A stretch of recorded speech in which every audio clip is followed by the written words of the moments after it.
I think we just go live. That's what I believe we do. I'm not even checking this time to see if this is live anywhere because I'm on location, as you can tell, in the park. Beautiful Beacon Hill Park, one of my favorite parks. The car is in for service again. So this is the second week in a row that you are treated to a park view instead of my office view with all of its fun knickknacks and what have yous. I've got my trusty steed with me, which is quite heavy. Let's see if I can lift it up to show you on the live. Here's the steed herself, the one wheel. So I dropped my car off. I one wheeled. I floated downtown. And I'm talking to a client at 11:30, so I'm starting a little bit earlier. This is a little earlier morning episode of the live show, and I'm deeply regretful that I forgot to pick up a cup of coffee to sip. The nice thing about a cup of coffee to sip, I know I can add up to 3 people to my podcast. Get lost, Facebook.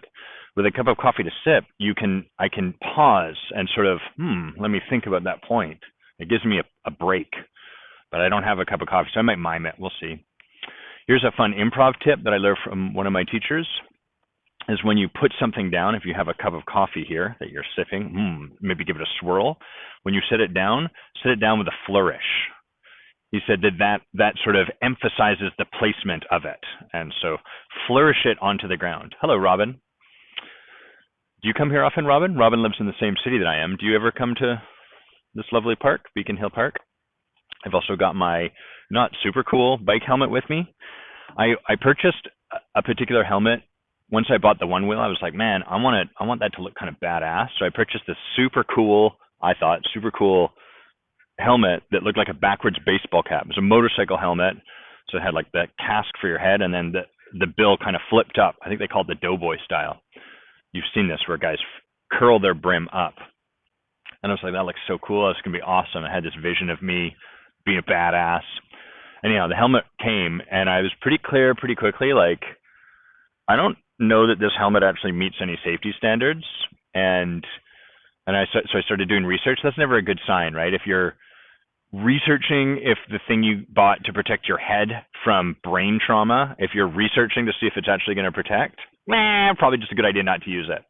So I gave up on that one, and instead I went from super cool, badass biker kind of novelty style to the other direction, which is now super nerdy, Daft Punk techno kind of style helmet, which is, I found one with has a whole bunch of light beams here, and then on the back it has a bunch of red LEDs, and it indicates when you're slowing down or what direction you're turning in. So I've gone from cool ass biker to dorky techno music nerd. That's my arc. There's a peacock in this park. We have a lot of peacocks here. Literally right there. I'm going to see if I can show you this.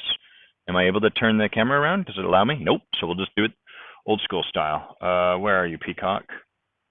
Right there. Can you see that guy? Right. Boop. That's a peacock. Just chilling. It's not peacocking me yet. And then there's a squirrel just running around. The nature in this place. It's cool. Sometimes you'll be in Beacon Hill Park and they just start squawking. They go, rah, rah. And then you're like, oh, peacocks. Okay, let's see if I can get this camera good again. Don't disturb the delicate bird that is my camera orientation. Bob, I knew you would get the curled brim for life. Is that called a doughboy style, or am I just making that up? I don't know.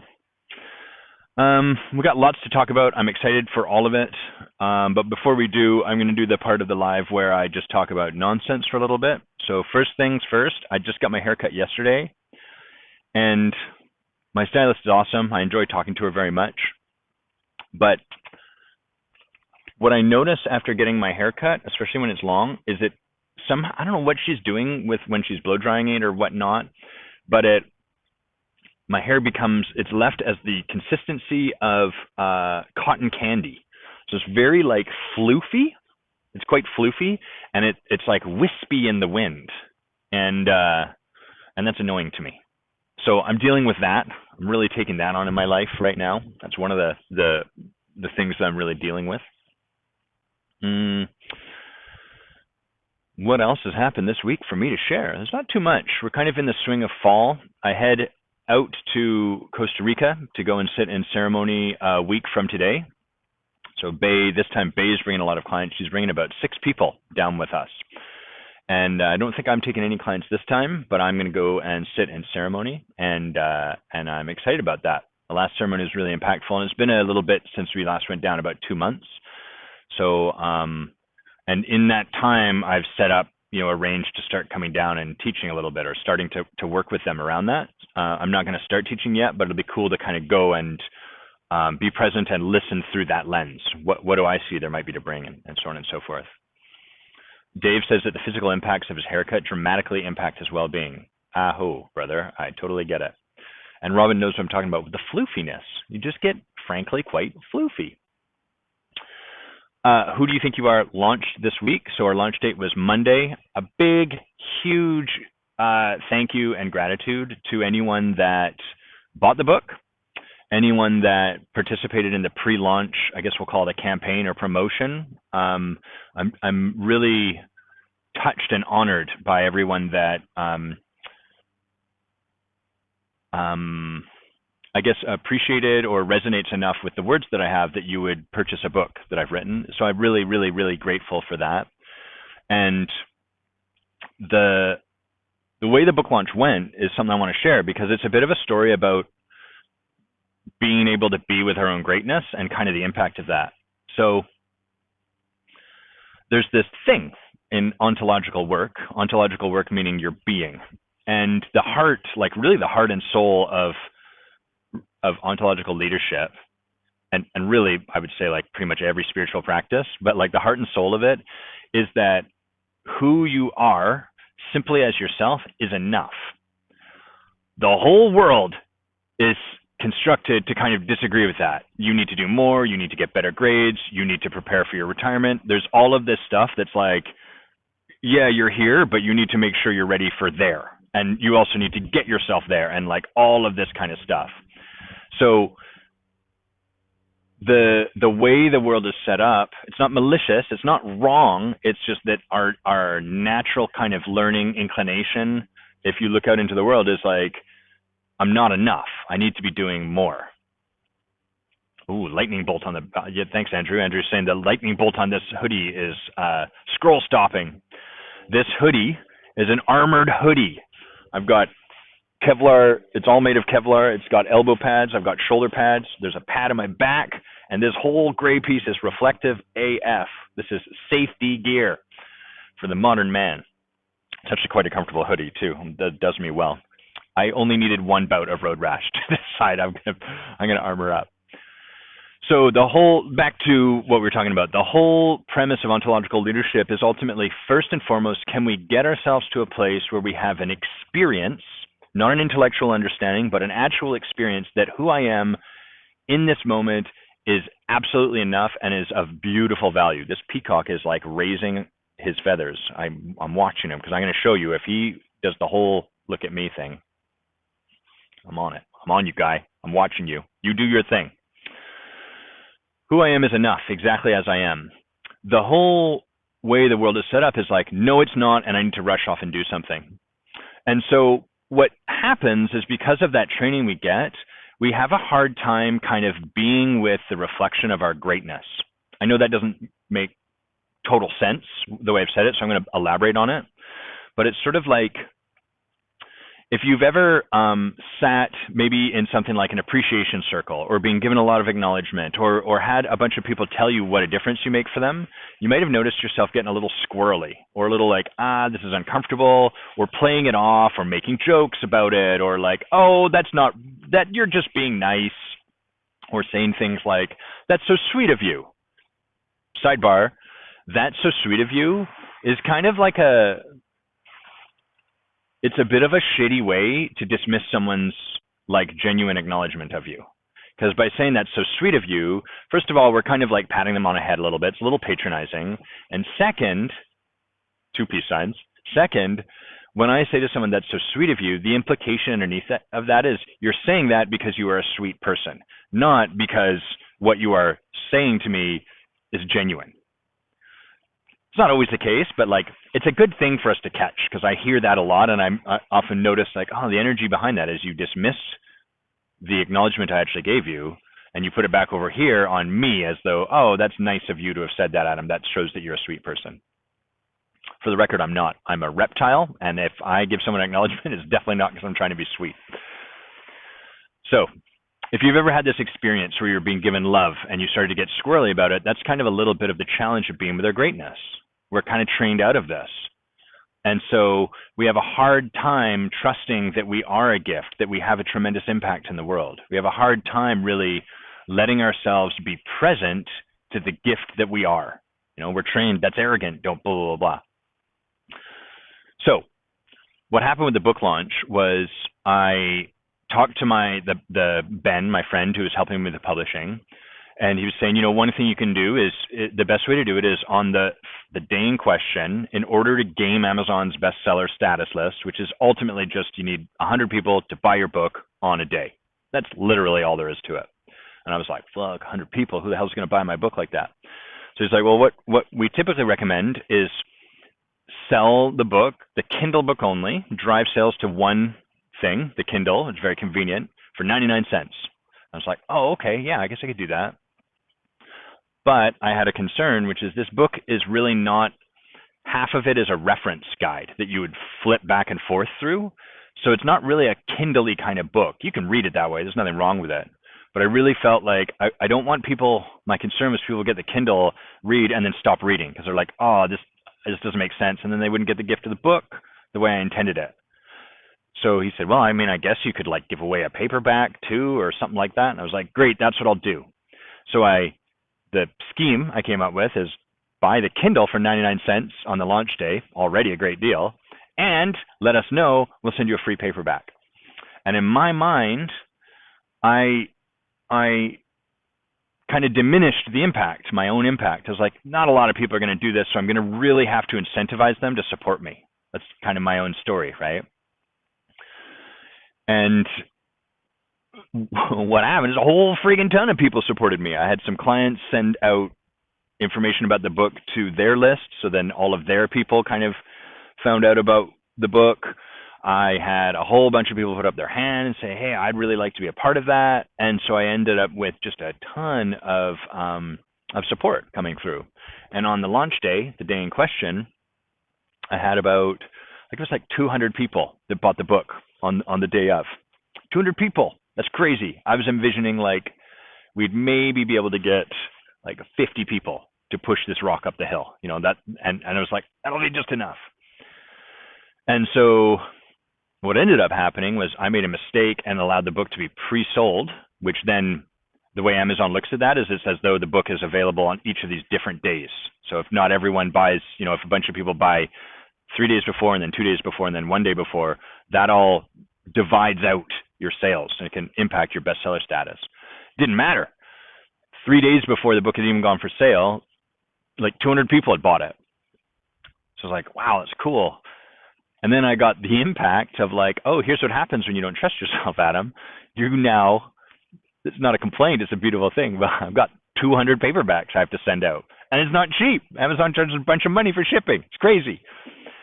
So that whole campaign, it's ended up costing a fair bit of money, which is totally fine. It's not an issue, but it's been a very like kind of visceral reminder, a very clear reminder of, hey, this is an example, Adam, of where you don't trust your greatness. The greatness all of us have within us, but like here for you, Adam, is what happens when you don't trust your greatness. So practice trusting it. Peacock just took a huge poo. Now he's running away. That's not what I was hoping to show these people, Lord Peacock. So anyhow, the launch has been really cool. As you can hopefully hear in my sharing, it's been edgy to ask for support and hard for me to trust that enough people would say yes and support me, and been very humbling to see how many people in the end did come out and say, yeah, I want to take part, or I'd love to read the book or whatever. And this is very cool, and I'm really proud of it. I think this book is really going to do, I think it's going to provide a lot in the coaching and the leadership world, and so I'm eager to just send it to people that I think would make a difference for it. Okay, I wonder if is there some way I can see my description when I'm doing this Facebook Live this way? Guest request, that's not what I want. I can do magic. how do how do how do I see my I guess Andrew writes, thanks for the reflection on greatness. I'm continually amazed at how we unconsciously downplay or push aside just how much we bring to the world. Yes, indeed. And congratulations on putting such an amazing piece of work into the world. Thank you, Andrew. And Dave says, I somehow missed all of these requests and almost everything about the book. I'm going to get in on this ASAP. Get in on it, Dave. It's a great book. It's called Who Do You Think You Are? And it's on Amazon. You just have to search for that and ideally my name. Andrew, thank you. That's very sweet of you to post those topics. One other funny thing that happened was the book went out for pre-sales three days or maybe even 4 days before it was actually up. And the very next day, someone had posted a book you could buy, an ebook that was a synopsis of my book. So it's sort of like these philosopher's notes or like cliff notes, you know, the idea, hey, don't spend all that stupid time reading. Read this short version and you'll get everything there faster. Why would you spend time enjoying reading? Why would you spend time in the enjoyment of reading a book? Don't do that. Just inject this, just stick this plug into the back of your head and you'll know Kung Fu straight away. See, Andrew, I'll see you when you come back. And so it's hilarious to me that someone within, like, before the book was even out, had sort of printed this synopsis trying to, like, you know, make money, make some quick sales off of the book. And thanks, Tommy. Tommy just posted a link in the comments to the book. Appreciate that, Tommy. The thing that it's easy to what's the way I would word this? It's available for me to get upset about that. Like I could grab a hold and engage with this idea, this sort of injustice, like how dare they steal my IP or try to take advantage off of my hard work, or that's available if I want, right? I could get into that thinking, but that's not going to, it's not really a big deal, right? Them doing this really does not in any way take away from the value I've created. It does not in any way take away from the journey that writing this book and publishing it took me along. It does not in any way actually detract from what I'm putting out there. It might mean that some people end up reading that piece of crap, that pizza crap, and not reading my book, but those people probably weren't going to get much from the book anyhow. You know, like really in the broad scheme of things, what they're doing doesn't really impact me at all. It just happens to like be next to the thing I've done, I've put into the world. The thing I find sad about that is that for someone to be doing that is an indication that they have not yet found something that would set them on fire inside. They've not found something that would genuinely bring them joy as their own expression. And so instead what they're trying to do is just get money any way they can. You know, here's an easy, fast way, find the most recently published book, put up a fake synopsis, extract some cash from the market, from the world. Okay, great, I can do that another day. And that's just too bad. It's not really a big deal, but I just think it's unfortunate. And, you know, sometimes I wish those people would just reach out to me and engage in a conversation, because that conversation would probably make a difference for them rather than, you know, whatever they're going to get, the $3 they're going to get from selling a synopsis. Okay, got these topics here, courtesy of Andrew. Andrew asked about when things aren't working. I'm going to talk about that in a bit. Maybe we'll start there. So I don't have the full text of what Andrew wrote. Oh, maybe Andrew's jumped off, and since he gave us that question, I'll wait until he's back before I speak to it. So instead, let's talk about, are you having fun? Which kind of goes to that synopsis I was describing.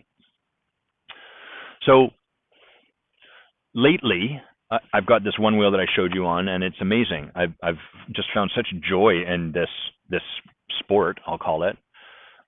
It's just such a blast and so fun and a little dangerous, but you know, that's part of the risk reward thing. And I shared with Bay, hey, I really want to like do this with you. It's beautiful. And I've been taking the one wheel up. There's behind where we live, there's a few hills, really big hills that overlook the whole archipelago I live in. I live on an island, and there's a whole bunch of islands around us. And where I live is an area called the Peninsula. It's at the very sort of tip of Vancouver Island. And so you can get up on these hills, and it's just gorgeous views. And there's a whole bunch of neighborhoods around me that I've not explored much because driving isn't that much fun to me. But I've been taking the one wheel up at them, and I'm ripping up these huge wide roads with gorgeous houses. No one's driving on them because they're just kind of suburbs, right? They're just neighborhoods. And then you get up to the top and you can just view this beautiful view. It's like this, right? But overlooking the ocean, and then the next island that people live on, and then more ocean, and then another island, and then off in the distance you can see, an island fading into the blue, that the blue of distance. So super cool. And I was sharing with Faye, I'd really like to, I want to do this with you. It'd be so cool. And so we've been taking her out in the evenings and getting her on this board and having her practice. And it's a little scary for her because learning stuff like this, she has a story in her head that she's not good at it. And I can really tell as Bae and I kind of work with her to have her learn how to step into this, that growing up, she was not given much space for her own process as she was learning something. And so what tends to happen is she'll make a mistake, or it's not even a mistake, right? But she'll try something and it doesn't work, and then she gets frustrated that she's not where she should be. I'm not as good at this as that person on that video we watched, or I'm sucking. I should be able to do this better. All of this story about where she should be. And the question I've been asking her while I breathe and be patient is really, are you having fun right now? Are you enjoying yourself? And she's like, yeah, a little bit. Like, great, put your attention there. So that's an example. And what's valuable, I think, about that example is how quickly we don't even think about that question. Am I enjoying myself right now? And that absolutely should be a question that we're engaging in all the time with everything that we're doing. And it doesn't mean that life will always be fun. That's not how life is, right? Because otherwise then that would be to eclipse some of the abundance of life. If life's always fun, then where's the room for the parts of life that aren't fun? Like, hopefully you can see what I mean, right? If life is always happy, then where does sadness get to be? We've eliminated some of the abundance of sadness, of some of the abundance of life. So it's not to say that it should always be fun, but that's a question we should always be engaging in with ourselves. Am I enjoying this? Does this set me free? Do I feel expressed? Is there an exhilaration in this for me? As opposed to just putting our heads down and grinding all the way through, because when we get there, it's going to be awesome. And I see this all the time. You can see this in that synopsis that person purportedly wrote about my book. You can see this in coaches or service professionals in general, when they're going to networking events and they're like frustrated and they're like fucking working, like you say hi to them and they're very professional and sort of like, hello, it is nice to meet you, blah, blah, blah, here's my business. It's all very well orchestrated. And I used to do the same thing. And I would go to these networking events and I would try to be like the right coach. And I'd be professional because I was worried people think that big coaching was a lark and it was nonsense. And none of it was fun. It sucked. And so I started deciding, fuck that. It's not working anyhow. Like, it's not like that's really creating the results I want, even if I think it should. So I decided to start going and just having a good time. I'm going to go, I'm going to drink a beer. I'm going to make a little bit of fun of people lovingly with an open heart. Probably became more loving as time went on. Probably had a bit of a closed heart initially. I'm going to poke fun at them. I'm going to make jokes. I'm going to have a good time. And what I noticed happened was, one, I stopped hating these events. I stopped dreading them. I stopped going to them with this attitude like, fuck, okay, I got to do this. Here we go. How do I slog through this? And instead I started going and just having fun. And as I started to have fun, I became more magnetic. Because it's fun to be around people that are enjoying themselves. It's fun to be around people having fun. And so that was like a really big piece of learning for me. It's like, hey, I got to enjoy this. And often what I see is that people starting out their business are really focused on, what do I have to do? Like, what do I have to do to market to people? Or what's the way for me to write that will like connect with people so that they then see themselves in me and then purchase my product? You can put your attention there. Are you enjoying any aspect of what you're doing? Yeah, I think so because da da da da da. Okay, that's an intellectual answer. Throw that out. It's good that you said it. You got it out of your brain. Throw it away. Now, are you actually enjoying any aspect? Are you having fun as you're sitting writing at your desk? Not 3 years later when you look back at your post, but in the moment when you're at your desk, are you enjoying yourself at all? And if we're not enjoying ourselves, it's not really worth pursuing. It's a bit of a waste of our time. So I think that that's a really valuable lens for me to look through in my life. Am I enjoying what am I doing? Am I doing these lives and am I enjoying them? When I sit down to do a podcast, do I enjoy that process? When I write a blog post or when I write my books, is this fun for me? Is it making me smile? Is it making me laugh? Is it doing anything for me? Those are really important questions. And the less we step over them, the less we step over it in our life. So if we couch this, if we bring this back to a bit of an ontological leadership kind of conversation, the way most people are living their life is, what is the thing I have to do to get where I need to be? And what that ends up creating for them is that their life becomes an expression of, I'm doing the thing I have to do because eventually it'll get me to where I need to be. So baked into that is, one, you're doing not what you want to do or what you would love to do or what would be fun, primarily. You are doing what you have to do, primarily. And you are doing it because eventually it'll get you somewhere. And second, you're not there yet. So someday, some way, you're going to get there, but you're not currently. So that's what your life becomes an expression of. You're not where you should be. When you do get to where you should be, you'll have fun. And in the meantime, instead of worrying about fun, because that's going to happen when you get there, do the stuff you have to do.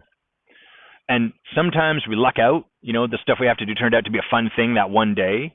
But because our primary focus is not on what would set me alight, what would make me love my life, what would be a delight for me to do this day, instead of because of our focus being on the first and foremost thing, what do I have to do? That becomes what our life is about. And that sucks. Life can be so much richer than that.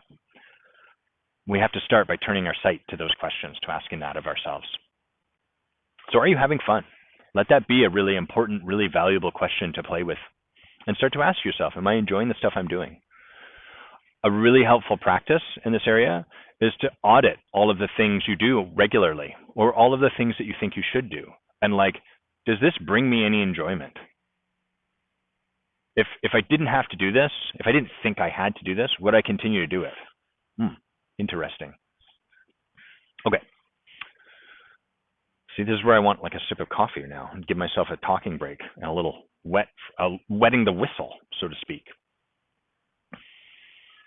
I talked about the book launch, talked about having fun. Let's talk about becoming the medicine you give. So we start this by talking about the golden rule, which we're all very familiar with. The golden rule is do unto others as they do unto you, I think. Or maybe the simpler way is treat people the way they treat people. Treat people the way you want to be treated. There's a reciprocity to that. Sorry if I don't have the golden rule written down. I'm not quite right on that. Shaman I worked with talked about the diamond rule, which was do unto others as they would have done unto themselves. Treat people the way they would like to be treated. That's the diamond rule. That's a higher calling, right? What happens with the golden rule is we get shitty about it. We use it like a weapon. It becomes this conversation about, well, I'm giving them a taste of their own medicine. Giving people a taste of their own medicine has you become their medicine. So I want to talk about how that happens, because I posted this and there were some people that were like, no, I don't think that's the case. I can do that without it happening. And there was other people that had justifications for why do this, why this is appropriate or even important or that sort of stuff. So an example would be someone cuts you off in traffic. And yeah, Dave, I love the way you put that. Dave writes, I'm nice to everyone who's nice to me. And if you're not nice to me, then I'm a jerk to you. And so what happens, we justify it. Someone cuts us off in traffic and we're like, what an asshole. He cut me off in traffic. And so what do? We speed up, pull around, and then just narrowly cut him off in traffic. Fuck you. I'm giving you a taste. How does this feel? Take that. So what happens there if we slow down that tape is that person has cut you off for who knows what reason. We know the reason we attribute to that we attribute to them, which is they're a jerk. They're doing it because they're a jerk. But Maybe there's a whole bunch of other reasons. That person's in a rush. That person's child has just fallen and hurt themselves, and they're rushing to get them to the hospital, and all they can think about is the blood flowing out of their child's leg. Totally valid, totally possible. So we attribute this shittiness to them. They're doing that because they're a jerk. And from that place, we effectively dehumanize them. What a jerk. They're not a human being with a heart like mine. They're not a considerate person. I'm not giving them any of the consideration I'd want them to give to me. I'm just going to relate to them as a jerk. And you know what that jerk deserves? Some jerk medicine. So then we speed up, we cut them off. And we are justified in doing it. I'm doing this because they're a jerk. What we don't see is that that's exactly why all, what would we call this, like nastiness is perpetuated in the world. It's because we justify it. We have a valid reason for treating someone a certain way, and we become justified in that action. I'm doing this because they did it to me. I'm doing this because they're a jerk. What happens then is you become a person who is justified in behaving like a jerk. It doesn't matter that there's some reason behind what you're doing. What you're doing is the actions of a jerk. And every time we take that step, every time we lean into, I'm doing this to give them a taste of their own medicine, we justify our actions a little bit better, and it becomes a little bit easier to rationalize why we are being the exact same way that person is being. Well, it's because they were a jerk. Well, it's because the last time they did this and they were a jerk. Well, I've had a hard day. Over time, we become more and more the very thing that we despise. And that's the first part of this. So hopefully you can just see, like, just doing that, it's a little edgy. It's edgy in terms of like your own sanity. It's edgy in terms of your own energetic well-being. The second thing that happens is this belief, like, the only way they're going to learn is if they get a taste of their own medicine. This happens a lot in leadership, like undeveloped leadership, undeveloped coaching, undeveloped management, undeveloped parenting, and undeveloped like social interactions, where there's not a lot of training, not a lot of depth of practice in someone's being at this point. So the idea is like, that person's a jerk.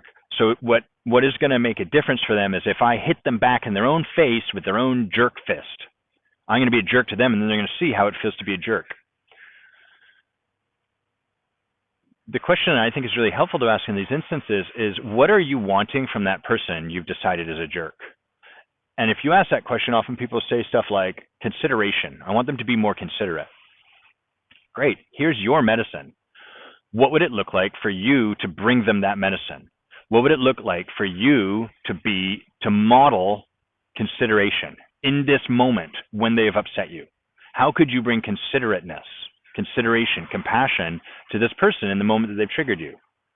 So what we don't realize is people act in ways that are shitty, to use lack of a better term. People act shitty from fear. It's not because they're sociopaths. There are sociopaths. We're talking about the vast majority of human beings. It's not because they have narcissistic personality disorder. Those people exist. They're fundamentally broken in some regard. I'm not talking about those people. I'm talking about the 99.99% of humans that we interact with on a daily basis that are whole and complete. Those people aren't acting in particular ways because they're fundamentally shitheads. They're acting the way they're acting because they're just lost. They're lost in their thoughts. They're lost in their fear. They're swept up. They're just not even thinking about anything like that. When we are acting from our fear, our heart gets closed and we get very linear. You've probably noticed this about yourself. When you get like caught in a moment, it's hard to see anything broadly, and it's hard to open our heart to other people. When I'm afraid that I'm being snubbed at a party, just to make something up, it's hard for me to kind of like, hold on, how are other people feeling? Maybe they're feeling scared. What tends to happen is I get vicious and I cut people with my wit. I chop their legs off out from under them, and they're like, what the fuck happened? Why is everyone laughing at me? I guess I laugh too. Why do I hurt? That's the default from our fear. So when someone gets afraid and they start to close, and then you try to punch them in the head with their own medicine, what do you imagine is going to happen? Right? What happens is that they close even further. In order for medicine to get in, what's required is opening up. And so if we really want to help people, when we say, I'm gonna send them this letter, or I'm gonna send them this email, or I'm gonna say this thing to their face, or I'm gonna do this thing to help them grow, call bullshit on yourself and check, if I'm really committed to helping them grow, how could I support them to open in this moment? Because that is how we help people grow. A flower does not open by you staring at it and screaming at it to open. Flower opens with sun and light and love and water. So how could I nourish this person in this moment when their heart seems to be closed and they're acting in a way that might be having a negative impact? How could I support them to open? That is what we do if we really want to support people to grow. Most of us aren't interested in that moment because the truth is our hearts are closed. That's okay, but then the game stops being, if your heart is closed, let go of trying to help that person over there. What do you need in this moment? Not from them, not from the world around you. What do you just need in this moment? Like love, compassion, acknowledgement? Do you need to know that you're not insignificant, that people do care about you? That's where we want to turn your attention so that you can open.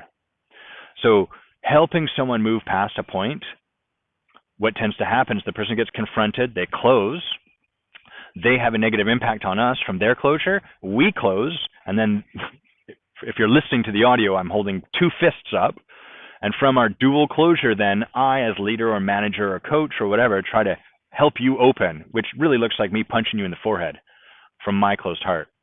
And so the practice of leadership, the higher calling of leadership, is for me first to do the hard work of opening myself. That's a vulnerable practice. It requires me admitting, yeah, they got me. I'm hooked. I'm mad. I'm hurt. Opening and getting clear with the support of my coach, my leader, what do I need in this moment? And getting that need met. And only once I've taken that on can I then turn to this other person and come to them with love without making them wrong and support them in opening. And once both of us are open, then we can have a conversation about what they might do differently, but only once both of us are back opened. And this is why so much leadership is well-intentioned, but that falls short, is because we don't want to admit that someone hooked us. We don't want to give them that power. We don't want to admit that the thing they did upset us. Instead, we want to keep all the attention over there on how they're fucked up. That way, I don't have to do any work over here. And it just keeps the cycle going, because then I'm the closed fist hitting them, and then all that does, if I, from my closed heart, come at you with your closed heart, it just gives you a reason to justify and further entrench yourself. Fuck this guy. He's telling me he's talking about leadership. He's a shithead too. He's saying I'm being a shithead, so is he. Why should I listen to him? And then now we're both caught in a cycle. There's no real growth from that. Dave is saying, how empowering is it to, quote, other people by calling them narcissistics or sociopaths rather than being with their stuff with them? I'm not totally clear on where you're drawing that line there, Dave, so I'm going to try to speak to two sides that I can see. The first is there are genuine personality disorders, biochemical imbalances, fundamentally, I guess what we would call them is like unwell people, people that are not a whole and complete human being. We have to distinguish that. I want to acknowledge that there is such a thing as NPD, narcissistic personality disorder, among a whole host of other ones. There is such a thing as sociopathy, the complete lack of an internal structure that allows someone to really empathize. Those people are not what I'm talking about, but it's of value to distinguish that before we go any further. And then I think to what Dave's pointing to is the rest of people that we run into and label, this person's so narcissistic, or this person's like sociopathic, they only care about themselves, or they're only climbing to the top. And I think what Dave's point here is, yeah, thanks for clarifying, Dave. Dave says, I meant that we can sit around an armchair diagnose folks to elevate ourselves or our positions. So to Dave's point, it's really easy to throw that label at people, and that's really common these days. I wrote a brief post about how if only it was as easy to see our own narcissism as it is to see that in other people. And I wrote that because it's so common. People throw that word, oh, I ended up with a narcissist. All they cared about, they just wanted to talk about themselves. We throw these labels around a lot. Trump helped popularize calling people a narcissist. Motherfucker was narcissistic.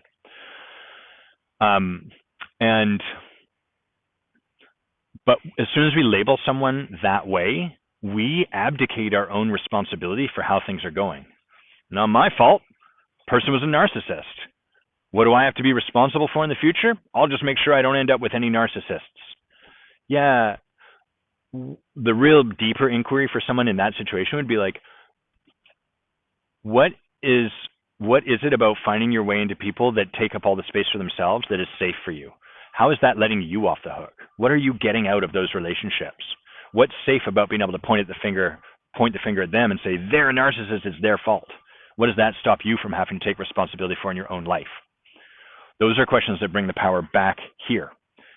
Trouble is, bringing the power back here means that we also have to be responsible for the life we're creating, including the people we're drawing to us, including the people that we're letting in and attracting. So it goes much deeper than I just had to block those people out of my life. The more you try to block something out of your life, the more it's going to show up. That's the nature of the way life is. Life is, welcome back, Andrew. Life is infinite in its scope and abundant.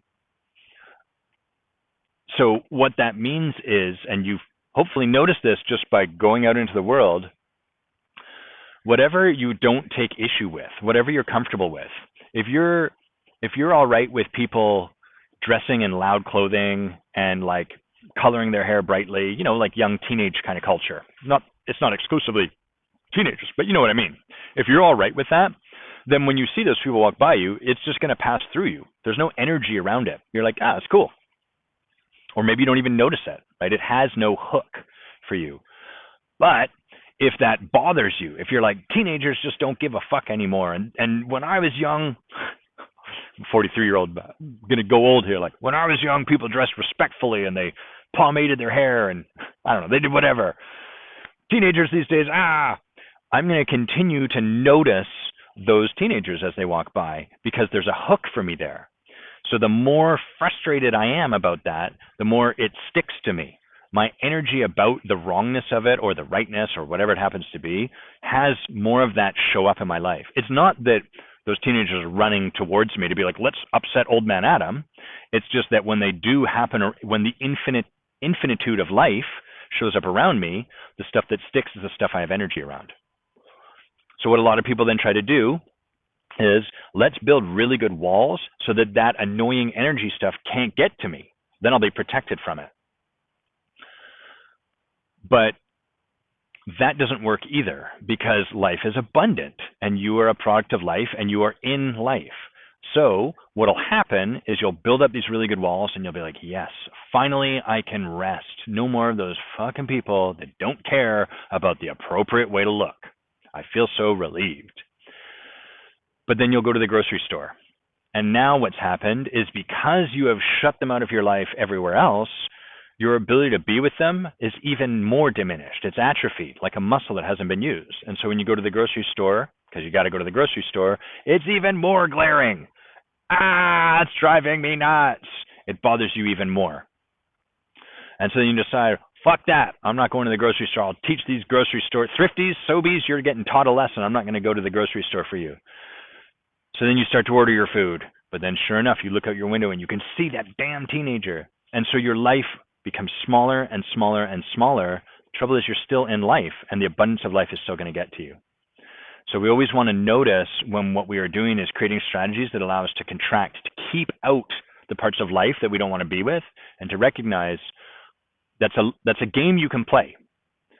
It's a game about contracting from life. And the opportunity to ask ourselves is that the game I really want to be playing in my life? What you don't want to ask yourself is like a question that would have you justify why you're doing what you're doing. That would be like a question like, is it okay for me to not want to spend time around teenagers? That's a question that justifies what you're already doing, and that you don't need to do that. There's nothing down that path. If you start to ask yourself a question like that, let it go. Just be like, fuck it, I'm just going to keep doing what I'm doing. The question I would invite you to ask is the game I want to be playing in my life one where I continue to contract from my life? And from there, the other question you can kind of ask yourself is, okay, cool. What is my life going to look like 10 years down the road if I continue to contract? What will it look like 20 years down the road if I continue to contract? And a great place to look at this is at our grandparents. And if not them, at our parents. Our parents are further ahead in the journey than we are, or were when they were alive, if your parents have passed on. And so we can look like, how were they? They were playing a very similar game to the one you were playing. This conversation we're in right now is an opportunity to arrest that, to actually ask a question like, do I want to keep contracting in this way? And if so, what's life going to look like down the road for me? Is that the life I want to create for myself? Yasmin writes, Adam, congratulations on your book campaign. Thank you, Yasmin. I'm really honored to receive that. And it's been pretty cool, pretty fun. Okay, well, Andrew's back. We've talked about shrinking a bit from the infinite. Let's talk about when your actions aren't working. Before we go there, I'll just read what you've written, Yasmin. Yasmin says, it seems like a big part of my business is digital marketing. I feel like I have a real stickiness around it. I love human contact, but how do I make fun with what feels like something I should do? Yeah, well, that's a really great question. The first thing I'm curious about is like, what are the parts that are fun about digital marketing? What parts do you enjoy? I assume that there's some. If not, that can always be a very valuable thing to notice, I'm doing something, none of which I enjoy. There's a lot of people doing that. And if that's the case, it can be valuable to ask ourselves, it doesn't mean we have to leave our job immediately, but it can be valuable to ask ourselves, so am I creating a life where my life is something I don't enjoy so as to get something else like money? And then, it's kind of a little grim, but helpful to ask like, okay, if I put that on my tombstone, how would I feel looking at that? If I went to the graveyard and someone looked at my tombstone and said, Adam spent his whole life doing something he didn't enjoy, but it brought him a lot of money. Man, that would be grim. Maybe that's not what I want to do. So that's the first thing. Just kind of a way to calibrate ourselves or to check in. Is this what I would want to create? The second thing is, it sounds like you love human contact. How do I make fun with what feels like something I should do? I'm curious, what is the part that feels like something you should do, Yasmin? So I trust human contact you enjoy. What are the parts where you're like, I have to do this, or I should do this? And there's kind of a couple places we can look with that. One is this really required? Or is it just something we think is required? Second is, how am I showing up to this task? So sometimes coaches sit down to write. I don't think it's so big anymore, but like when I started supporting coaches, one of the big things was like, I got to get a blog going. I know coaches nuts about blogs. I got to get that blog going. No one was reading blogs. Blogs are way passé. I got to get that blog going. Okay. And they showed up to that task trying to write a post that would basically marketing. They were trying to write a marketing post as a blog post. And so they were like, how do I share myself, but at the same time market? And you would see these posts, they were not fun to read because you could tell they weren't fun to write. The way they would read would be like, there'd be a lot of this sort of stuff in it. As a licensed professional certified coach, one of the things, blah, blah, blah, blah, I do is blah, blah, blah, blah. Like there's a lot of qualifying and justifying and positioning in the writing. And it's just like, is that how you talk to your friends? Like, as a published author, I think this ice cream's delicious. I wouldn't do that because I'd be a fucking weirdo. I might do it for the lulz. It'd be good for the lulz. So the way it's not that writing can't be something that they enjoy. It's not that that's not available to them. It's that they're showing up to writing with this belief that they have to do it a particular way to get a particular result. And as a result, they're throwing out how they feel about it. And so in that instance, often what I would support these coaches to do is like, do you enjoy writing, first of all?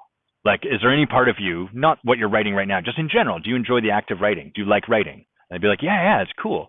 Great. Spend a month, write a post every day, and only write in a way that's enjoyable for you. If you start trying to market or something, throw it out and just run this experiment. Write stuff that feels fun or enjoyable, but whatever you do, make sure you're having fun as you write. And what would happen is that they would start, like me at that networking event, they would start to write stuff. At first it'd be stilted and awkward because they're trying to retrain themselves. But then over time they would start to like be silly or goofy, or more of their natural personality would come forward. And that would draw people to them. because people are drawn to authenticity. We're drawn to full expression. And what was happening is these people were setting aside the belief they had to show up a certain way to achieve a certain result, and instead were practicing living as the truth that you are enough exactly as you are. So when we write from a place, as an example, right? When we write from a place of, this would bring me fun and pleasure and joy, I would enjoy doing this, we are expressing more of our natural self. And when people are around full expression, they're like, fuck yeah, I want to be around that. It's cool. I like what you wrote about people being penises. Sorry, I'm trying to make stuff up on the spot. I'm clearly not doing too well. I don't know why I went there. Oh, yeah, Nathan Fielder thing I was watching the other day. I like that thing you wrote about calling people penises when they use foam rubber to do this and that. That was really funny. That made me laugh. I totally got that. Thank you for writing that. Resonance. And we have to practice trusting that we are enough for a while before the world starts to respond to that. Usually what happens at first is we're like, I'm not enough. I need to do all this strategy. So we do that. We stop doing that and we start to practice something different. But for the first little while, we're like, okay, I'm going to trust that I'm enough provided the world rewards me with a client. So I'll practice trusting I'm enough for 2 days. And that doesn't work because you're not actually trusting yourself yet. And so we have to continue to practice with it for a while and discover like our fun and our innate joy in doing what we're doing. So that is an example from writing, right? How are we showing up to it? And are we really doing it in a way that we would enjoy? And then you've asked a specific question, Yasmin, which is getting out on social media, is it really required? No, it's not. What I would say is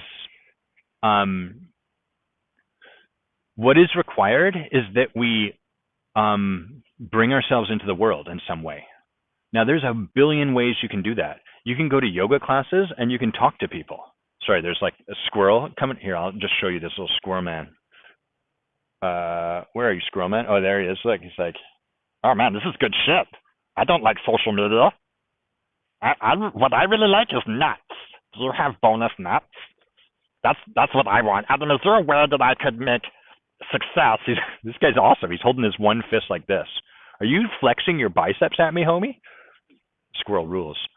I would really like a nut-based marketing approach, Adam, if you could have one of them. He's literally right here. Okay, this is more cool for me than for you, but this squirrel is awesome, and he's rad. Yes, I name you Reggie. I'm Reggie the squirrel. Okay, back to what we were talking about. This is absolute garbage and nonsense for anyone listening to this on the midweek episode of the podcast. Thank you for sitting through it. I'll start trying to give you prompts when you can hit that plus 30 seconds. So coaching, marketing, media, pretty much anything these days, what we do need to do is be generous with our being. We need to be generous with our expression. So that means that we need to share ourselves with the world. Sometimes people say, Adam, I'm starting out as a coach. The thing is, I don't like being around people. I'm an introvert. So hey, Michelle, they've labeled themselves. There's a way I am. It's called being an introvert, and it means that I don't like being around people. Knock that off. That's a crappy story. It's not going to serve you. You've learned to be shy and to turn away from people is what I would assert the case is. It's a more powerful context to come from, whether or not it's true or false. But these people are like, I just don't like really being around people. Okay, first of all, coaching's a terrible job for you then, because coaching's all about people. So you're going to not enjoy this if that's where you want to stand. But the next thing is they're hoping that like if they just get the right amount of ads or lead generation or whatever, that then people will come to them and they don't have to do any work. But you still have to share your expression with people, whether it's once they come to you through your ClickFunnels thing or before. We need to be giving the world our expression so that the world can meet us in it and go, this person's cool or this person's not. So that's going to happen one place or the other. This is why lead generation is a failure. It's why lead generation really doesn't work, is because at best, all it does is delay the point in time, delays it with a bunch of your money and a bunch of time. It delays the point in time at which point you have to start putting your expression into the world. And because there's this false impression that if I just get enough lead generation, then I won't have to do that thing. What happens is you don't practice, and then when people do show up, you're like, fuck, what do I do? And because you're not actually being generous with your expression, they go, this person I don't think is the one for me. They leave. So you end up with a bunch of these discovery calls, most of which don't convert into anything. And then the conclusion reached is, I guess I need better lead generation to get people more motivated. No, you need to start practice being generous with your being and your expression into the world. So here's some ways we can do that. We can do stuff like lives, like this, in the park. I don't have any compunction that this turns into clients. This is just genuinely fun for me. That squirrel is genuinely awesome, and I enjoyed using a squirrel voice. I don't think there's any marketing lead generation companies that I'm aware of that will suggest doing a Grimby squirrel voice on your lead generation videos. I'm pretty sure that that's not something they suggest, but it makes me laugh. And hopefully if you are a little bit like me, my expression makes you laugh, and then we're having fun together. That's fucking cool. And then people can be like, man, I do a stupid voice when animals show up too. People find it annoying that I'm making their dog say stupid stuff when they're out walking in the park. This guy gets me, right? All of that richness in our connection is available because I am doing the courageous act of expressing myself into the world. So you can do lives. You can write posts that you enjoy, that feel good to you, that are enjoyable, and talk about stuff that you love. You can take on sports and just connect with people in the community that you are taking sports in. CrossFit is I know Michelle does CrossFit, and that's a huge community of people. I've been really into pickleball lately, and there's a huge community of people there. So all of these just provide ways for us to be generous with our expression, to put it into the world. And that's all that's required.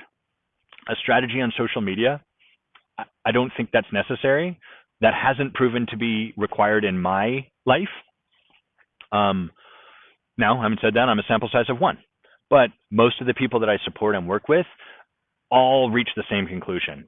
They eventually come to this sort of like, oh yeah, one, I'm not enjoying that, like the ClickFunnels thing. That's not really fun for me. I don't enjoy doing any of that stuff. And if they do, great, but most of my people don't.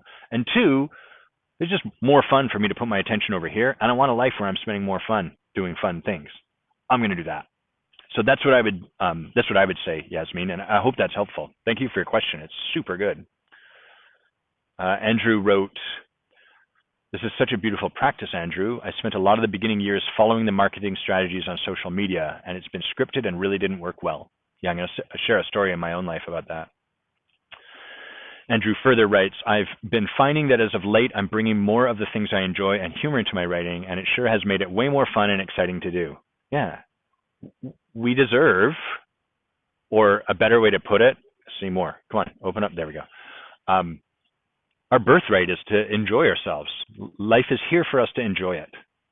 This is one of the things that countries of less means, developing nations, countries where there's less money and consumption, money and consumption kind of go hand in hand. Countries where there's less of that, they better understand this. It's why there tends to be like greater happiness in those countries, is because there's not so much there's not so much externalities to chase after, because you just don't have as much money. So you can't chase after that. And so more of the attention can be on like, am I actually enjoying this? And that's, as a result, because that becomes the focus, you end up with a happier group of people because they're putting their attention on like, am I enjoying this? Is this fun? Andrew's saying, I'm thinking more and more you just need to run a nature special as part of your life and give commentary to what the animals are doing. That's a great idea, Andrew, and I do very much enjoy putting voices to animals. When you get Bay and I in a park like this and there's nature running around, you hear a lot of it. Michelle Aubry went on a trip. My friend Nathan and I did a trip to Machu Picchu, and Michelle was the only person that signed up because I left my side of the enrollment far too late. I was also launching an intensive, and I don't know what happened for Nathan, but so Michelle and I spent about 10 days or so trekking through the Andes and the these beautiful ruins and stuff, and seeing donkeys and stuff, and she heard a lot of me doing donkey voices as we hiked to Machu Picchu. It's fun. Yasmin says, I love this. Be generous with your being and expression into the world. Thanks for getting that, Yasmin. And it makes our life so much more rich and rewarding when we do that. And that's the heart of all of this, really the heart of all of this work. It's like the secret thing. Here's an example in my life where I didn't honor this basically. And so I had this friend who's now passed named James Butler, and James was um, he was larger than life in so many different ways, and he had this moxie about him and just this quality of like he had a glamour to him, and glamour kind of in the sense of like the I think if I'm not incorrect, the etymology, the root of glamour is sort of like it used to be like this fairy magic, and you'd get glamored. The fairies would cast a spell that would make something look really beautiful, and you'd be drawn into this this forest glade. It looks so wow, nice path, everything. You were glamored to it, and so that's the etymology of glamour. It's sort of like I'm glamored by this, and James had that quality. He would just show up, and people would be like, "That's the man right there," and so I brought James, Bay and I enrolled him, we brought him into the coaching world. He was looking for what was next. A mutual friend of ours put me in touch with him, and I talked to him about what I did, and he was like, "This sounds amazing." And James just took off like a rocket in terms, not so much in terms of his being, but in terms of his results. The innate qualities he brought into the world made results very easy for him.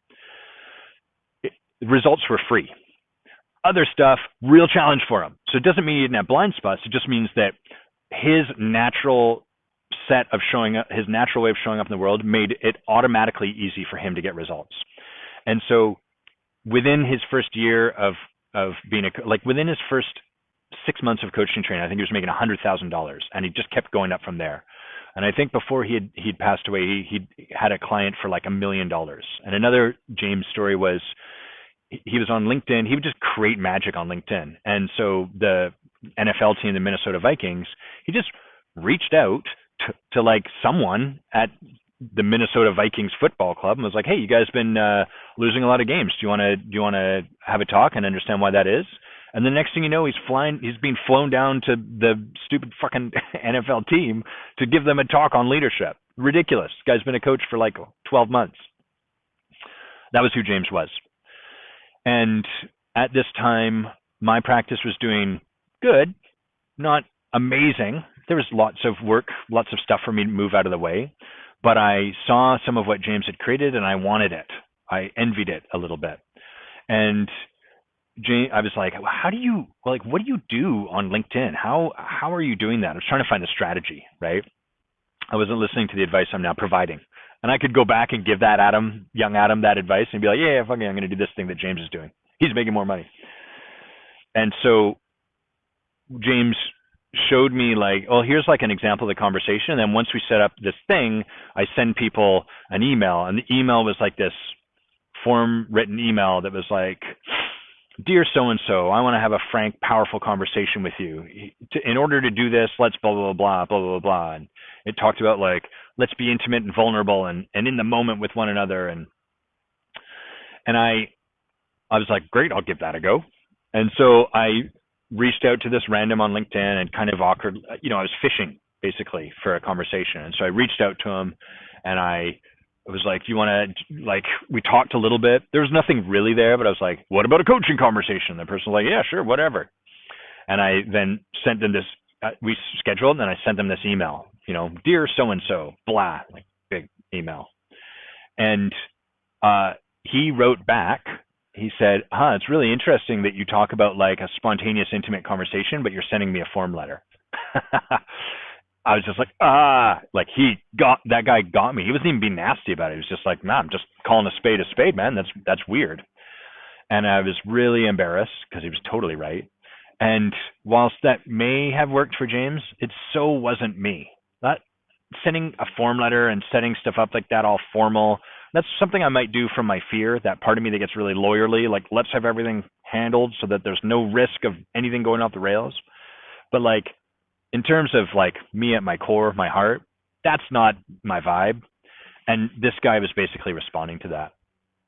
And so I backpedaled and, yeah, I'm just trying new things. I made up excuses because I was embarrassed. But that's an example where, like, I just want to be clear, I'm not immune to this too, right? We're all human. We get hooked into like, I want to be there, and um, didn't work for me.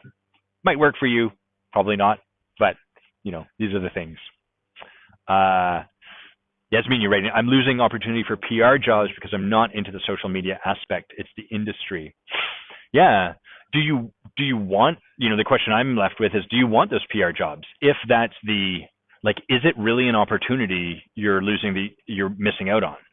If the opportunity is you need to do something that you don't enjoy doing, is that really an opportunity? And perhaps there is, it can be one of those things where it's like, actually, I could really have fun doing this, and I'm going to do that and see if they resonate with me. Sometimes that's, often these days, a client comes to me and they're like, here's what I want, here's what I want, here's what I want, here's what I need from you, blah, blah, blah. And I'm like, cool, thanks for sharing all that. Here's what's on offer. Like, this is what this guy provides. And I'm really clear on my own value. I'm not working to convince him of that. I'm just clear on my own value. And like, this is what's on offer. If you'd like to know more, I'm happy to share. If you'd like to get an experience of that, I'm happy to create that with you. But I'm just really clear, those 5 things you listed, like me calling you every week to check in, I'm not going to do that for a whole bunch of reasons that I'll share with you if you'd like. And what that does is it has me not chase after mirage-like opportunity. Oh, I'm missing out on that. No, I'm not. That client, if that's what they want and I tried to force myself into that shoebox for them, that would suck for both of us. He's going to resent me and I'm going to resent him. So it might be helpful to check, like, is that an opportunity I'm missing out on? Or is that actually an opportunity, is the opportunity for me to really, like, I don't want to do stuff that requires me to do a bunch of things I don't like. I'm going to aim in this direction. I'll share one other thing because I think it's good to share this sort of stuff. I have a social media team and they do great work. They take a lot of my content, repurpose it, they put it out to all the places, they make it look pretty. By and large, they do quite a good job. And like, the intention behind that is just to get this message I really stand behind and believe is important in front of a few more people every month. Just grow the audience. I don't care if any of those people become a client. I mean, I want to build more clients because that's the way I impact the world, but like, I'm not really focused on that result being created from creating a more audience. I just want to have like more impact, push more of this goodness into the world. One of the things that social media team does is they, once I connect with someone on LinkedIn, they start a small conversation. And the idea is like, if that conversation grows into something, I can step in. So it's like, hey, great to connect with you. How's it going? Blah, blah, blah. And the other thing they do is they put comments on like people's stuff. I'm really on the precipice right now. They've been doing this for a while. Perhaps you've seen one of those comments where you're like, it doesn't really feel like Adam, or weird. He's sort of like, great thoughts or something like that. And the trouble with that is it's not authentic to me. And I'm sort of like, okay, is there a degree to which what that then leads to is like, does that fit into what's authentic to me? Like, that starts something and then I can step in, or is it just like, it's time to let that go completely? And I'm in that kind of, I'm feeling into that. I'm asking them like, hey, is this creating anything? Because if this has had us engaged with 100 more people, awesome. Let's keep doing that, but if this isn't leading anywhere, can we just stop it? Because I find I'm often kind of apologizing to people. Hey, just want you to know that was my social media team, and that doesn't feel very good. So I don't have this all figured out either. Andrew's sharing, the one thing I would say with social media is that it does give you access to a worldwide network where if you are creating connections, there are real opportunities. I feel like it's an accelerated process as opposed to creating connections in person. And he says, and really the ultimate place would be creating connection in both ways, in person and online. Yeah. Social media is just like a platform where we are all, whether it's Twitter you're on, Facebook, TikTok, these are just platforms. Find the one that you enjoy, or if you don't enjoy it, don't. That's an option too. We don't have to be on social media to do amazing things in the world. I find, especially as Who Do You Think You Are has been getting published, I've been writing less and there's less engagement on my posts as a result. And yet I seem to be connecting with people a lot. And that's because I'm going to Costa Rica and sitting in ceremony and meeting people that way. and I use social media a little bit to stay in touch with them, but it's pretty minimal. And so social media is not a requirement. That's a perfectly valid way to put your expression into the world. There's no requirement for any of that stuff. Hi, Martha. Nice to see you. Okay, well, let's talk about what you brought now, Andrew. Take a sip of my imaginary coffee. Ooh, creamy. Set it down with a flourish. Down, flourish. Now you know that it's right there. That's the coffee. I'll actually put it a bit lower. There we go. So Andrew asked the question, and I'm going to paraphrase Andrew because I don't have your question in front of me, but like, what are places to look when my sales cycle is at a low point? That's the heart and soul, I think, of what Andrew's asking. When sales start to dip, where do I look? What do I do? So I want to make this conversation about a distinction between our actions and who we're being. So there's always two places we want to look. There's, am I in right action to create the results I want to create? So if someone comes to a conversation, let's say a leadership conversation, and they're like, I really am committed to what's something that people could be committed to. I'm really committed to being a paid public speaker. Great. How often are you speaking? They're like, I've never spoken in public. Great. How long have you been committed to this? 4 months. Okay. They're not in right action, right? It's fine that they have this thing they're calling a commitment and this desire, but if you actually want to make that happen, you got to speak in public. That's the path there. So we always want to check, are they in the right action? That is an important place to look. The other place we want to look is their being right? Is their ontological state, their kind of like their alignment with themselves, is that accurate? Is it right? Are they in right being? And so that can look a little bit like this way. Sometimes, hold on, I've got one example, but it's about Bay, and I'm cautious about sharing stuff of hers that I haven't asked to share, so let me just sit with this for a sec. I'll drink an imaginary coffee while I think about it.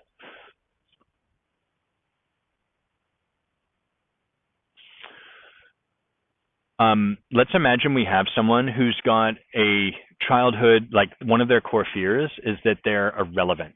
They don't matter. They're irrelevant. And so, first of all, you can be in right action, and there's just a natural cycle to sales and like the world around us. Like, we live on a planet of seasons, right? We're heading into fall. These trees are starting to drop their leaves. Everything moves through a season. Your sales cycle moves through a season. Our economy moves through a season of going from a bearish market to a bullish market and back and forth, ups and downs. We swing out into inflation, and then we swing back into like whatever the other one is, recession, I guess. I don't know, whatever. So it's all seasonal. There's ups and downs. So we want to make sure that you're taking the right actions. But what can happen is when we get caught in a cycle or we have a setback, we get that third person in a row who says no to us.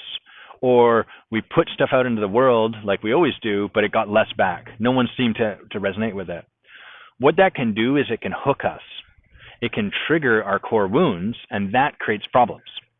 So if I have this fear that I'm irrelevant, and I get 2 no's and no one comments on the last 3 posts I put out there, what starts to happen is I get really swept away in that fear. Look, I don't matter. I'm irrelevant. And then what can start to happen for me is that I become very reactive to my fear, which is basically being caught in my fear, right? I'm swept away in my fear. I'm like, fuck, my fear is not just a fear that I have. It's reality. This is the world. This is my truth.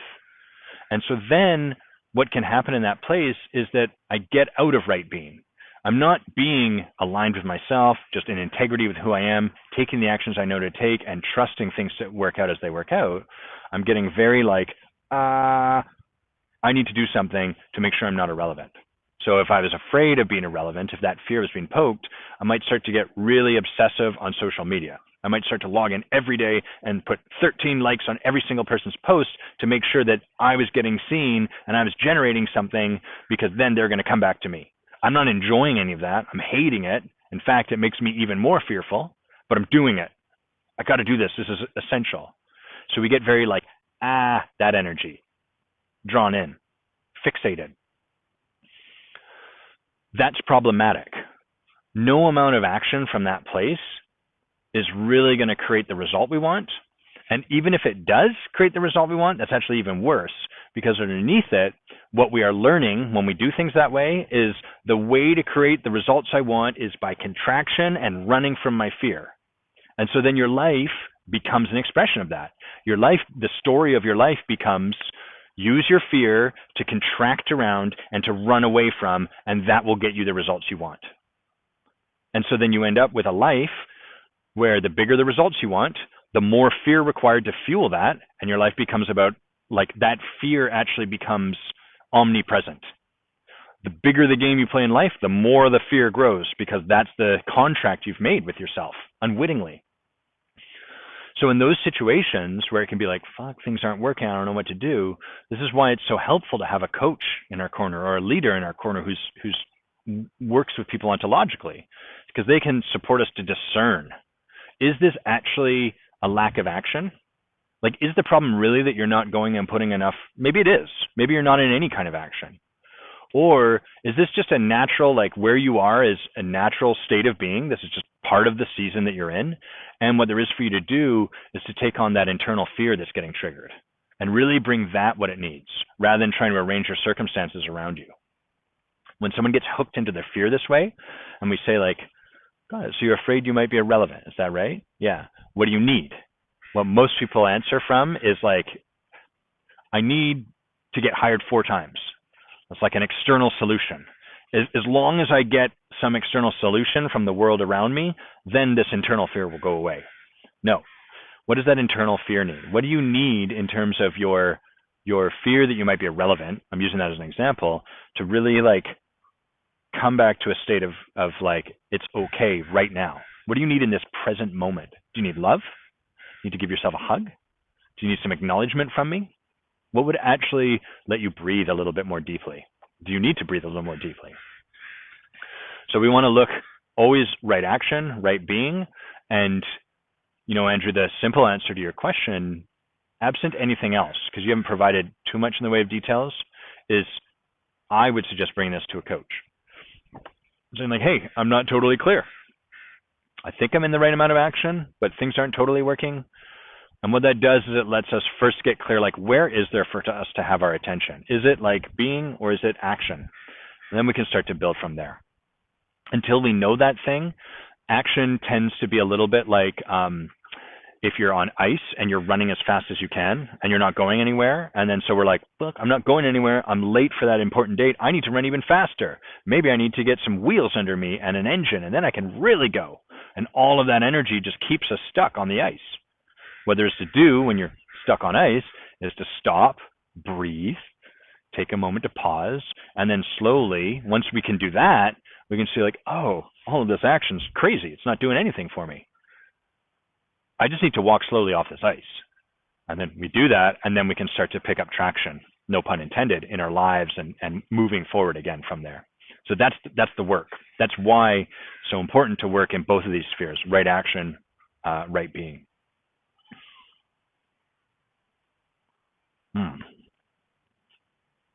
Put away that cup.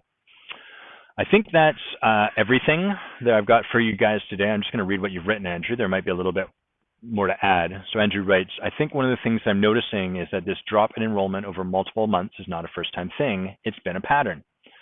So it's making me evaluate how I've created this business from the beginning, that my way of being has been looking to enroll others as opposed to truly being with people who are enrolled in their lives.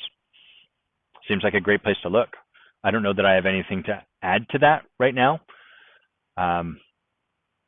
Yeah, it seems like you're looking at it. And a lot of the time with this sort of stuff, I mean, we can only do so much, right? Questions like this are a little more like coachy, right? They're sort of like, let's really get down to the bottom of it. I was supporting someone just earlier this week who had like, it's quite intimidating. He'd reached out to me because he'd heard me on a podcast, and he'd been doing this work for like 25 years, and he'd established like a school that was accredited by the International Coach Federation, and he ran people through it every year, and it made revenue, and like, you know, just crazy story. And he'd reached out to me. He was like, hey, I heard you on this podcast. I was really inspired by who you are, and that's unusual for me. And I was like, who the hell am I to? But I got over that. I got over that stuff and was like, I'm Adam. That's who I am. And this guy's reached out to me, and I know I can serve, so I'll serve him however I am able to. And so we were in this conversation together, and it was really interesting because the conversation was like, help me with this. And then as we dug into it, it was like, here's what I know I need to do. I know I can't do it. And that was like everything from there just circled in those two places. Well, I know what I need to do. Here's why I can't do it. So that's one of those places. This is not really for you, Andrew, but like that's one of those places where if you absolutely are clear you know what to do and you're absolutely clear that you can't do it, then you need to change what you're doing. Like if those are both true, to the extent we're insisting they are, then it's time to choose something different. If I know what I need to do and I'm clear that it's impossible, then it's time to move on. Only if we're willing to like let go of those beliefs, and that would require him kind of stepping out of I know it's not possible or I know what I need to do. Only being willing to step out of those kinds of beliefs can we then create something different.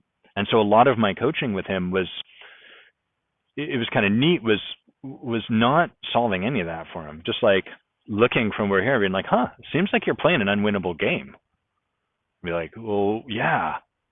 So what do I do? I'm like, well, you're going to have to stop playing that game, I think. So either you're right, in which case you should leave this behind, or you're not right, in which case we can explore something different. What do you see? And then to get back into that loop. And my, the job of coaching in those places is just not to try to move them out of it, just to keep noticing like, oh, look, you just got back, you're in that game again. Seems really sticky. Hey, you got back on the ice and you're running really fast. How is this for you?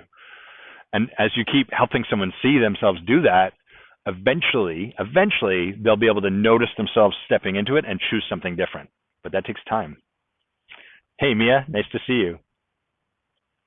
Yasmin writing, focus on growing your audience creates more impact. Yes, this is good. And know your offer. This feels like a good right action. Yeah. We're unaware of how much scarcity we create and live in. So one of the ways, here's a really classic example of us creating scarcity for ourselves. I need to know what the market charges so that I can ask for what is reasonable. That is scarcity. People will call it reasonableness. It's scarcity. The question is, what would if the world was totally abundant and it was possible for you to find your clients anywhere, what would be the rate that would feel good to you, regardless of what the market's charging? That is a bit of a confronting question. That requires people to do some generation. They got to be like, yeah, okay, I'm confronted by the fact that if I ask for this much, then it means who do I think I am? Okay, great. But now that we're in the realm of abundance and taking off this notion of the market and letting you explore the price you'd like to charge, we can address the stuff that's coming up in the way that's confronting for you. The scarcity of like, I need to know what the market charge is based in this idea that like, there's only so many people, and if I charge too much, I won't be able to find anyone to pay me. I guarantee you, whatever rate you charge, you can find someone to pay you that. You can find people that will pay millions and I've been watching an art documentary with Bay in the evenings, millions and millions of dollars for painting 2 cubes of color. You might have to create some work to get there. It might not be immediate, might not be free, but it's available. You can find a friend of mine in the early days. He and I started a startup together when I was first leaving law. One of the things I thought about doing was a startup, a tech startup. And when I started to get into coaching, he was telling me about a friend of his who was a trainer, a fitness trainer. And she had decided, I'm only going to be a trainer for CEOs. I'm going to fly to them. They're going to pay me a premium amount of money, and I'm going to work with them on site. I'm going to work with very busy CEOs. And that was the business she created. Now, if she looked at what does the market pay for fitness training, it would be like $100. And then, boom, the abundance is capped immediately, right? Okay, given 100, maybe I can charge 125 if I'm really good and differentiate myself. Then everything flows out of that limiting initial start, right? Okay, 125, I'll have to have 8 clients a day. That'll give me this much money. I can create this much stuff for myself. So it's not that thinking in abundance is free. It's not that it won't confront you, but that's good. It's healthy to be confronted by stuff because then you can bring that to your coach and get supported, and that provides an opportunity to grow and to become more fully expressed rather than contracted and protected from that which is confronting and ensure that you don't have to confront it. Less fun. Not what we're here for. Michael Jordan's jersey just sold for $10 million. It was the one he wore on that final shot in the 1998 championship. That's cool. Now, a lot of people hear that and they're like, yeah, but I'm not Michael Jordan. That's the crappy story about ourselves. I'm not Adam Quiney. And when Adam Quiney was starting out, I'm not Rich Litvin, or I'm not Steve Chandler, or I'm not Steve Hardison. We can do that, and all of that it's a inability to be with our own greatness, to bring us back to where we started. The opportunity is always, you are you, and you have unique, beautiful gifts available to you. And whatever it is you want to create for yourself, if you're willing to commit to it and get supported to move towards that, you can make it happen. So we got to be careful for those things that bring us into a scarcity place. I'm not going to get hired by these people, or that's the scarcity place, right? So who do I need to be so I'm hired, because people won't hire me if I'm this way? And then the abundance place is, here's what brings me joy. Here's what I'm really good at doing. And there's someone out there that will hire me for it. I just have to find that person. A much more interesting place to play from. Well, it looks like the sun's come out and it's about 10:52. So I've got to get ready for my call with my client. Thanks for hanging out, guys, on this on-location scroll-stopping photo shoot. It's been a blast. I love you all. I hope you have an amazing weekend. We'll see y'all soon. Peace.